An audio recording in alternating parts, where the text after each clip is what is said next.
Good morning, my dear students. In this video, we are going to study about birds, different types of birds. From this lesson, we will be able to learn about some common Indian birds, body parts of a bird, how does a bird fly, food habits of bird, nest of some interesting birds, some interesting facts about birds, and bird bath and care for animals. So let's begin.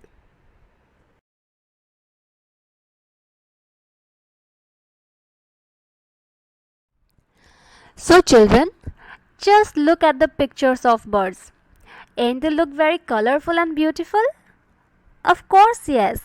They look very beautiful, and we can say that birds are the most beautiful creatures that can fly. They are of various colors and various sizes. As you can see in the picture, they are of different colors and different sizes. So, some birds can fly, but some birds cannot fly, and they are found almost everywhere. There are some common birds that can be seen around us almost every day. For example, pigeon, myna, hen, sparrow, etc.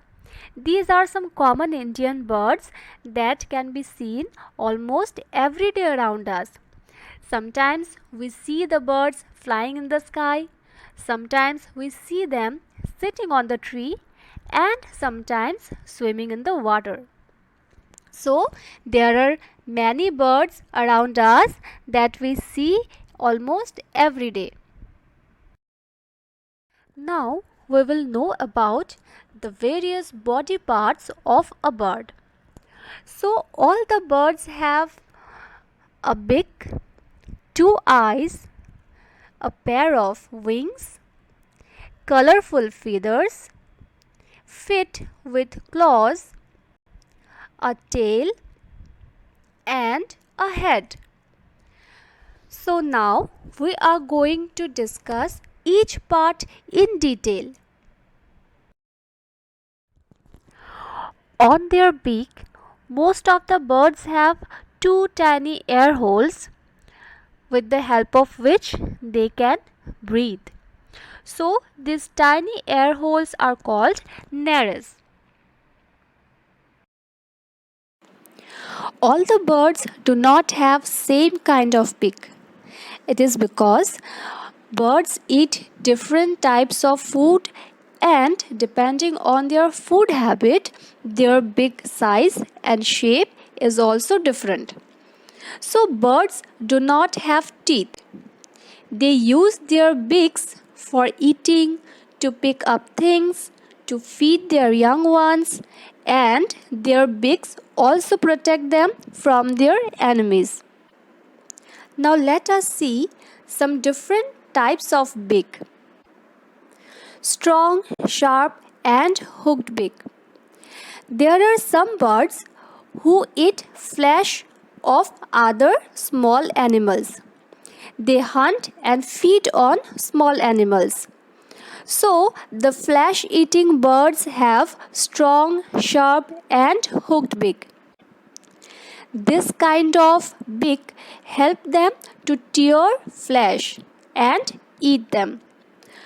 Some flesh eating birds, or some birds with strong, sharp, and hooked beak are eagle, vultures, and kites. They have strong, sharp, and hooked beaks, as you can see in the picture. The next kind of beak is short, hard, and pointed beak. The sparrow has a short, hard, and pointed beak. This helps it to pick up seeds and worms easily. And the beak also helps them to crush seeds and grains. Some other birds like pigeons, peacocks also have similar type of beaks. The next one is strong curved beak. As you can see in the picture that a parrot has a strong and curved beak. This type of beak helps it to crack open nuts or seeds and scoop out the pulp of fruits with the help of curved beak. This curved beak also helps it to climb trees. Strong, pointed and chisel-shaped beak. The woodpecker has a long chisel-like beak. It taps the bark of a tree and to make holes in the tree trunks in search of insects. So, woodpecker's long sticky tongue pulls out insect and worms from that hole and eats them. Like woodpeckers, hoopoes also have strong, pointed and chisel-shaped beaks so that they can dig holes in the ground and pull out insects. Now let us discuss broad and flat beak. The beaks of ducks and swan are broad and flat like a spoon. There are tiny holes on either sides of the beak. Ducks and swans find their food in water. So when they spoon up the muddy water, the water flows out leaving the insects, worms and water plants behind. The ducks and swans eat them. And the water drains out through the tiny holes. So children, we will discuss the rest of the topics from this chapter in the next part of this video. Thank you.